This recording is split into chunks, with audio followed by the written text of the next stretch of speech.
Miss হবে না আপনার পছন্দের টিভি শো। দেখুন জি5 অ্যাপে একদম ফ্রি। মেঘ, তুমি ময়ূরীর সঙ্গে কথা বলছিলে, আমি কিন্তু পরিষ্কার শুনেছি। ভুল শুনেছনি।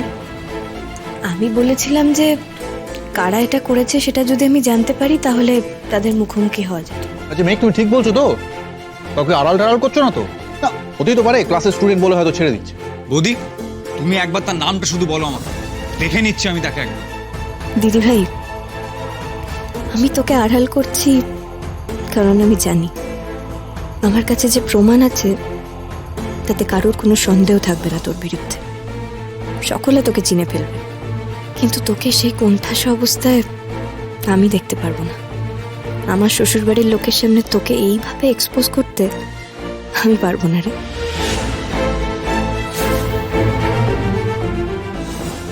কি হলো মেঘ? আচ্ছা নাথবু, আমার যেন কেমন মনে হচ্ছে যে তুই পেটে কিছু চেপে রেখেছিস। না না ঠাম্মি, আমি সত্যিই জানি না। আমি দেখছি।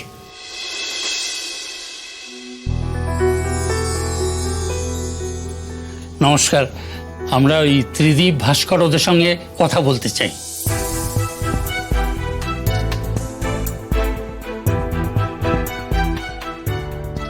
কাকামণি, বাবা তোমাদের সঙ্গে দেখা করতে এসেছেন।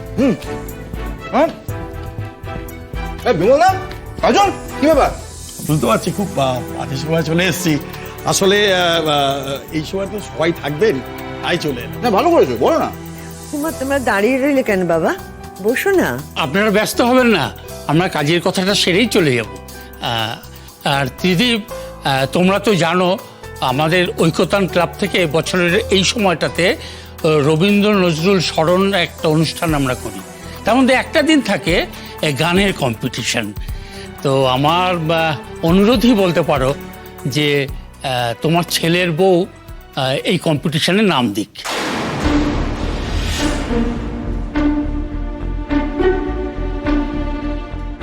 হ্যাঁ, বড় চমৎকার গান করে আপনার ওই ছেলের বউ। ও যেন অবশ্যই পার্টিসিপেট করে এই কম্পিটিশনটাতে। এই সামনের শনিবার বিকেলে। সকাল সকাল বাজি বকতে চলে এসছে, এর কাজকর্ম আর কিছু নেই। হ্যাঁ নীলা, বৌদি কিন্তু তাহলে কম্পিটিশনে পার্টিসিপেট করছে। আমি কিন্তু তাহলে লিস্টে ওনার নামটা লিখে নিচ্ছি। হ্যাঁ না, একেবারে নামটা লিখিয়ে দেবেন না। আর তাছাড়া আমাদের বাড়িরও তো একটা ব্যাপার আছে, আমরা আলোচনা করে আপনাদের জানাবো। হ্যাঁ, নিশ্চয়ই নিশ্চয়ই, আপনারা আলোচনা করে নিন।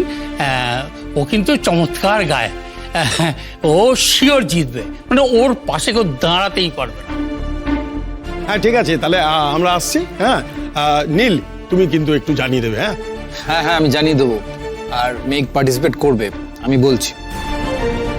থ্যাংক ইউ, আমরা আসি ভাই। হ্যাঁ, তাহলে দাদা ভাই, শেষ পর্যন্ত তোর বউকে পাড়ার মাচায় গান গাওয়াবি? না না, মাচা নয়, ওদের খুব সুন্দর স্টেজ আছে ভেতরে, ওদের বৌদি ঠিক জায়গাতেই গাইবে। সব পাড়ার ফাংশনে বাড়ির বউকে গিয়ে গান গাইতে হবে না। কেন, পাড়ার ফাংশন তাতে খারাপ কি আছে? নীল, এটা কি বলছো তুমি? আমাদের বাড়ির বউ পাড়ার হেজি বেজি একটা ফাংশনে গিয়ে গান গাইবে? জি5 ডাউনলোড করুন আর সব এপিসোড দেখুন একদম ফ্রি।